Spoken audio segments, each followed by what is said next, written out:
Okay, in every way, in every way, this just gets more and more interesting.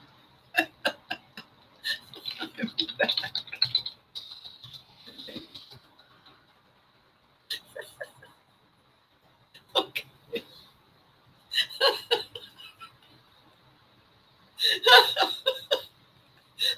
Oh dear. Good morning, everyone. I'm back, I think. Okay, so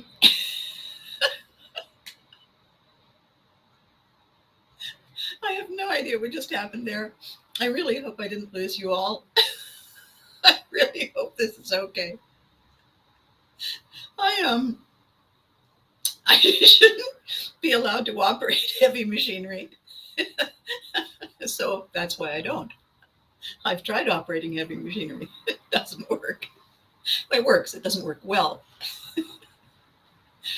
Oh dear. You know what? You know what this is when these things happen? This is the universe saying we don't want her to get too confident. We don't want her to think I got it going on. It's like just jerking the rug a little bit underneath my feet. Okay, then here we are. Enough about me. Let's talk about you. Okay, I am recording this on the 30th of May, and it is now 10 minutes past 10. Ooh, it's 10:10. Is that one of those kind of number things? Anyway, so what I did was I have these platforms that Billy has kind of talked me through and walked me through and held my hand on, and I nod brightly when he explains them to me, and it's like back when I was in college, and cute guys would take me to watch a football game, and they would explain in great detail what a deformation was, or and I would nod and smile, and then immediately they'd stop talking. My brain would erase what they just said, gone. So they could explain it over and over and over again. All different people could explain it, and I would look keen, and I really was listening. It's just that it somehow didn't set. It didn't stick with me, and I don't know why. Um, that this is doing the same thing, because I really want this to work, and I have to, maybe, you know what I maybe have to do? I have to stop saying I'm no good at it. Because if I keep saying, the universe says, all right, then, let's show her exactly how not good she could be. And so I'm going to stop. Today is the day I stop saying I shouldn't be allowed to operate this. I should. And I am. And I'm doing it. Now, if it worked in the first place, I think we got the lead in. I think we got the opening countdown video. I don't know if that happened. And in fact, when I think about it, I'm not sure you can hear me now. So if you can see this and if you can hear it, would you make a comment? Because I think I can see some comments. I'm not sure if I can see them now. So if you are commenting and I'm not seeing them, then I will address it later. All right, so there's my reset. My reset today, this was a nudge. This is my reset to say I'm good at this and I'm going to get gooder at it. I'm just going to keep practicing. So the reason that's a good way to start, really start this video, is that my topic today is what our why it matters is. Finding out why we're getting in the boat. What is possessing us to do something that takes us immediately out of our status quo comfort zone? Why are we getting up in the morning? Why are we showing up? Why are we leaning in? What is it that gives us a reason to care? And the reason I want to talk about that today is because I think we all have to come to grips with that from time to time. We all feel sluggish from now and then, once in a while. We all say, oh, why bother? And I think the hook phrase is this: we bother because it matters. If we can't be bothered, it doesn't matter anymore, if it ever did. And if it doesn't matter, that's a hell of a way to live. If nothing floats your boat, if nothing excites you, if the anticipation of achieving a goal, if where you are isn't where you want to end up, and you want to change what's going on, it has to matter. It has to be important enough. I had this conversation many years ago. I was a bartender for a while before I got into show business. Although bartending is kind of show business, bartending, I think, is a cross between therapy and entertainment. I'm just not sure who the audience is. So anyway, I was bartending at this place in Ottawa, and one of the regulars said to me, "Would you ever go out with a guy if he showed up in a work vehicle?" Now, there was something about the way he asked it. I didn't know what he did for a living. He was just a guy among the regulars. And I think it was because he didn't say a company car. A work vehicle is not the same thing as a company car. And in many ways. And I was about to say, sure. And then I thought, no, there's a trick there in that question. And I said, well, it depends. What do you, oh, there you are. There you are. Good morning, Charles. So clearly I'm back. Thank you. So I said, what do you do for a living? And he said, I'm a sanitation engineer. So a sanitation engineer is a fancy way of saying, I'm a garbage man. And I'm standing behind the bar, and I said, you're asking me if I would go out on a date if you showed up in a garbage truck? And he said, quite brightly, smiling, well, you'd sit up front.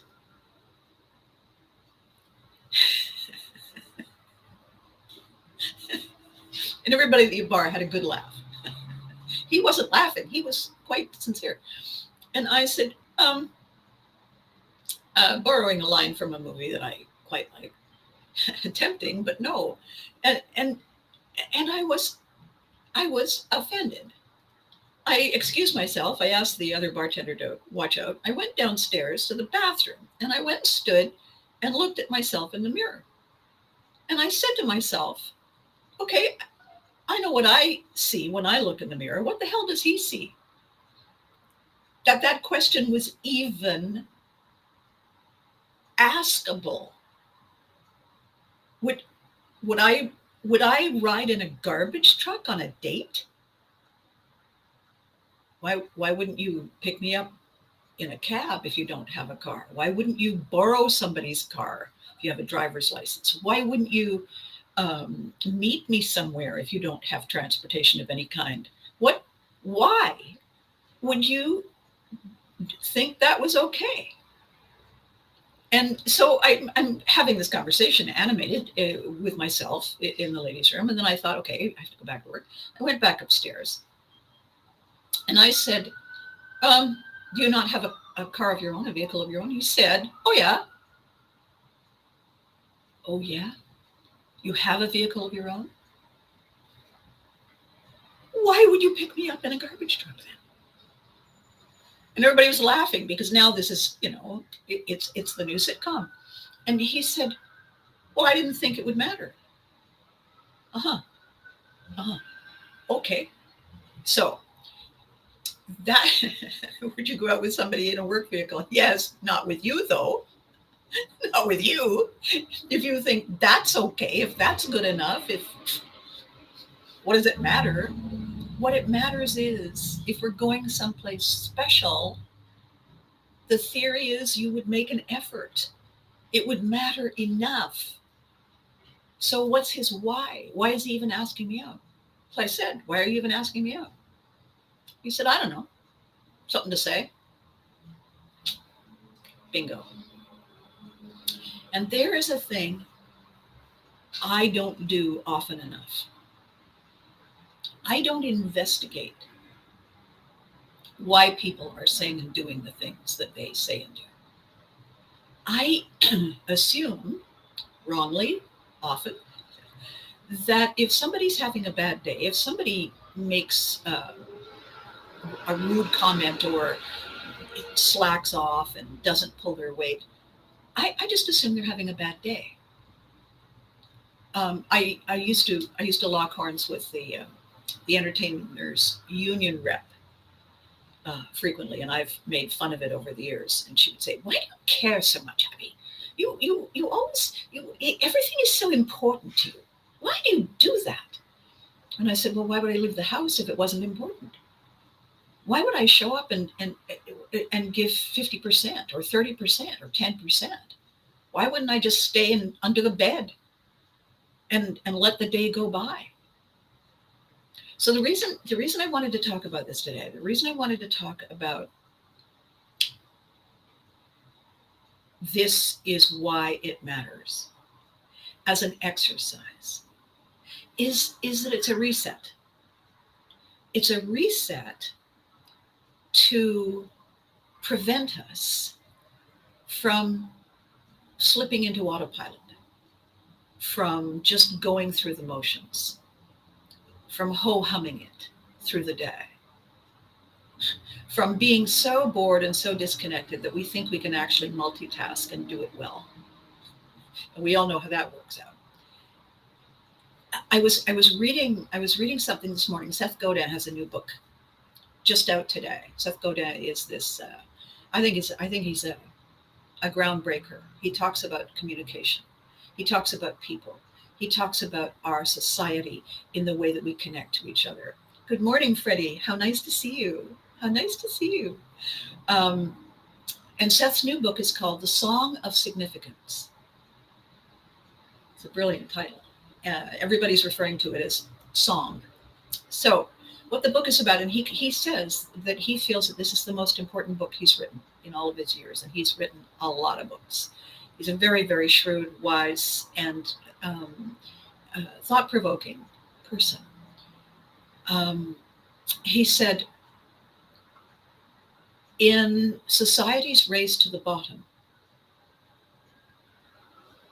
we diminish our significance. We learn to accept good enough. We make do with less. We stop connecting.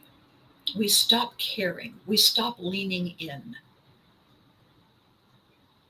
We allow systems and tools to take over.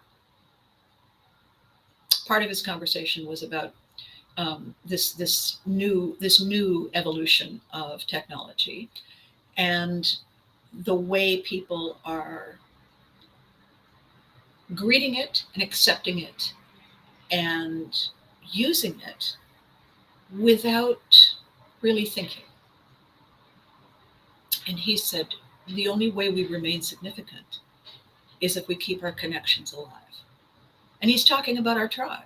He's talking about us connecting to each other, about me on this side of the video and you on the other side of the video, and the fact that we have our conversations, we make our comments, we get involved, we become friends, we connect on social media, we connect more directly when we care, when it matters.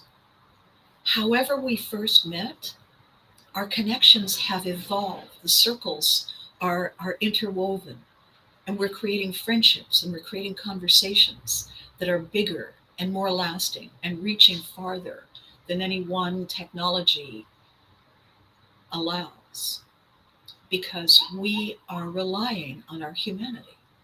We are relying on the fact that people need people. We're not islands. We're not alone. We're interwoven. We're together. And if I show up, if I face the front, in spite of my challenges with technology this morning and some other mornings, if I keep trying to get it right, if I keep trying to get on top of it, if I keep trying to do better, this is the way you know that you matter to me, that this matters to me. Why it matters to me? Well, it's pretty simple, actually. My first love is show business. My first love is entertaining, is giving people reasons to smile. My first love is creating the boat and inviting people to get in the boat with me. It's why I ask if you want an aisle seat. It's why I ask and remind, don't forget your feather boa. It's why I say, who wants to go to Fashion Week? Let's start rowing. I want to do this 100%, and I know I can't do it alone. I know I need you with me. You are my tribe. I was an only child. My parents are gone. Most of my immediate relatives are gone. Imagine my joy and my surprise when I discovered, thanks to social media, that there are Hagyards everywhere.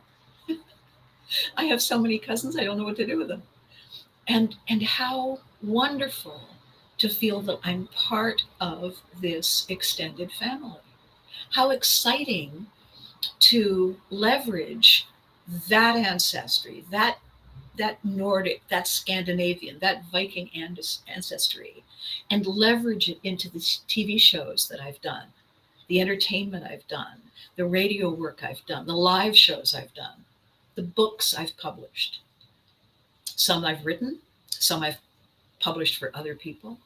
Every single thing I'm doing is designed to create a conversation, to give you an opportunity to say, I like what she has to say.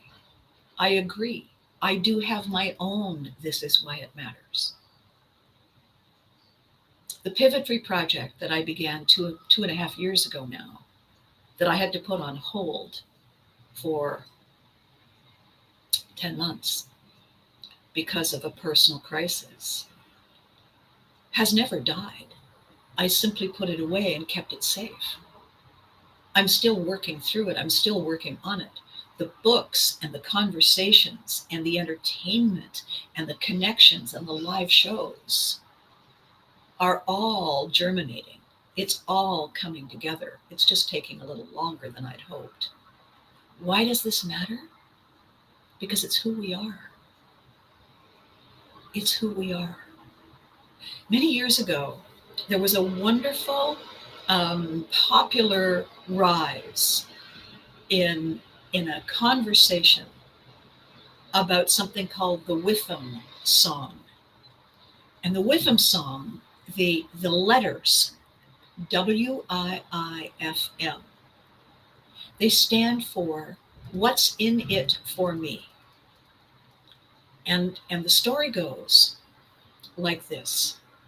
Whether we know it or not, we all sing the Witham song. Every morning, every night, all day, every single situation in which we are given an opportunity to choose. The little voice in the back of our head softly sings the Witham song. What's in it for me? We may not be consciously aware that we're hearing the question, but we're hearing it. And somewhere in the back reaches of our subconscious, if we're not consciously aware, somewhere in the back reaches, we get an answer. And that's what triggers, motivates the choice we make. What's in it for me? The best answer, as far as I'm concerned, is curiosity. Curiosity is the outcome of dissatisfaction with what is. If we are grumpy enough, if the shoes don't fit and we feel the pinch, If we put on those pants and take a look in the mirror and say, ooh, good heavens, no, pardon me while I go burn these. That's the Whiffam song. What's in it for me to get a new pair of pants? What's in it for me to restart my exercise program? The way I looked in those pants. What's in it for me to say yes? What's in it for me to say no? What's in it for me to look at someone who says, would you go out with me if I couldn't be bothered to care enough to pick you up in a proper car? What's in it for me to say, I would go out with someone who showed up in a work vehicle. But if that's your attitude, not with you. Why not with you? You don't care enough to give it a try. You don't care enough. It doesn't matter enough. That fellow said it was just something to say, something to do. No big thing. And I said, alrighty then. Good talk. So if we know why it matters, we have a better chance of staying the course. You know, the first blush, the first kiss, the first moment, the adrenaline rush is 100,000%, right? We will do anything and everything because we're excited. But you know what? If we do it every day, day in and out, it's easy to lose that excitement. It's easy to stop showing up. It's easy to end up saying, I do it because I've always done it, instead of I do it because I'm in love. I do it because this is what drives me. It's easy to do it halfway. The thing is, it isn't any fun. There's no surprises.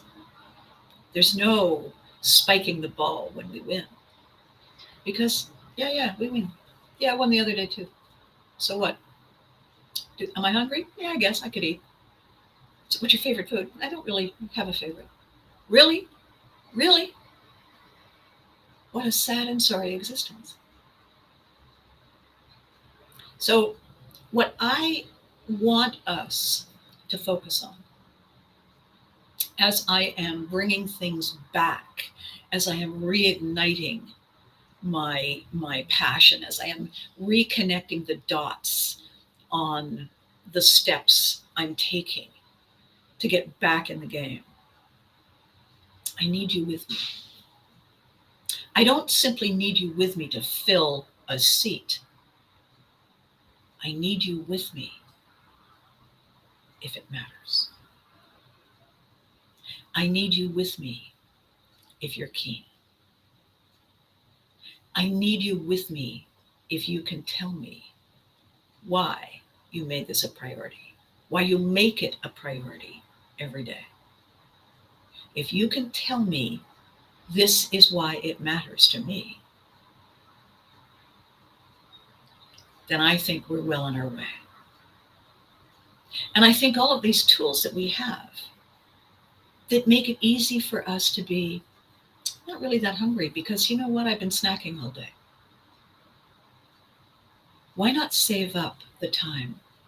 Why not do the work and plan for the moment and pick the food, pick the snack, pick the drink, pick the treat, pick the show, pick the clothes, pick the opportunity that excites you, and let the others go. Stop snacking. Stop binging. Stop mindlessly watching. Yeah, it was on. I couldn't be bothered to change the channel. Shouldn't be the reason you stay. If it is, and you feel unhappy, you feel out of sorts, you feel a longing for something you can't really name, that's a beginning. That's a great start.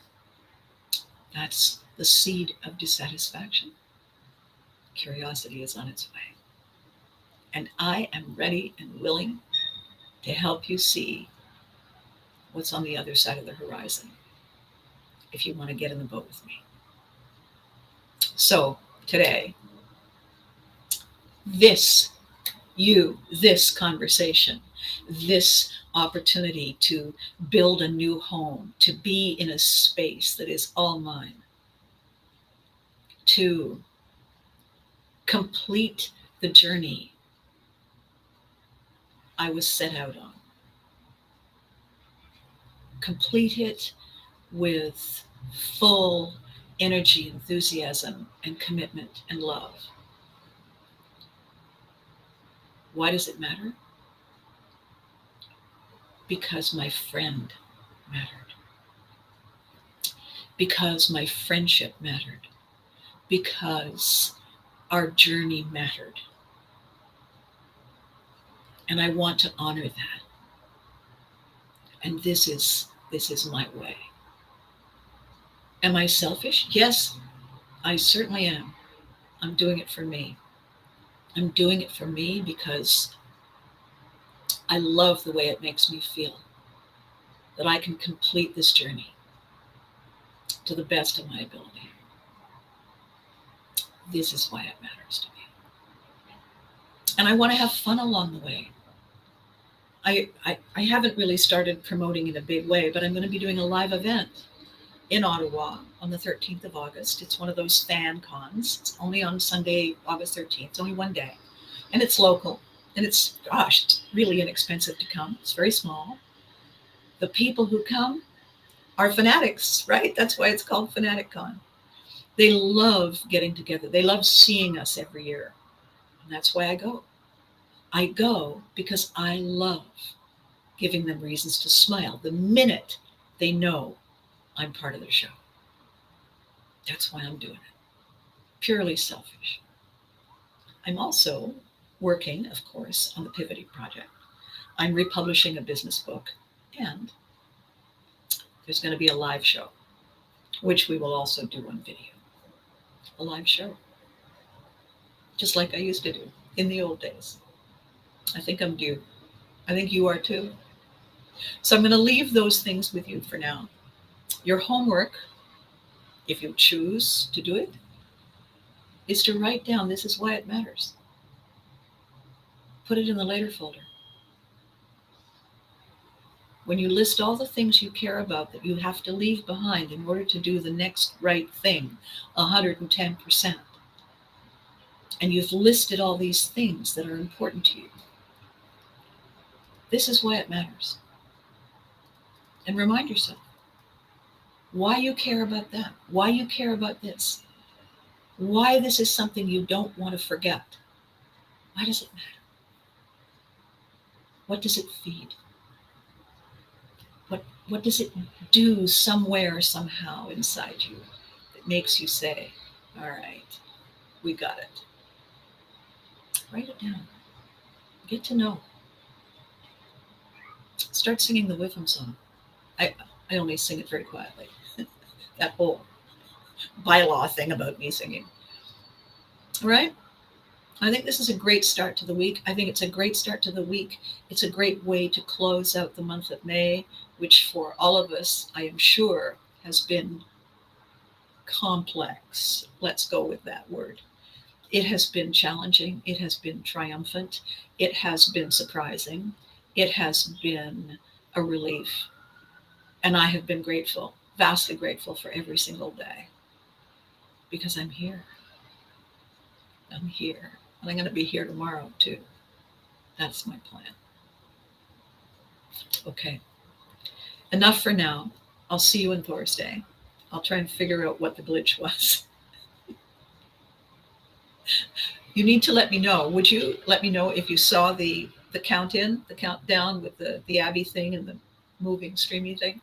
Let me know if that came up, and I'll get Billy to tell me what I did creatively today. Let's use the word creatively. Tired of using the word wrong. I took a creative approach. See, I got more room with that. I can do more with that. All right, enough. Have a wonderful day. Have a wonderful couple of days. I'll see you Thursday. Be good to you. You matter. I said so. Remember to hug your loved ones. They deserve it too. Thanks for watching.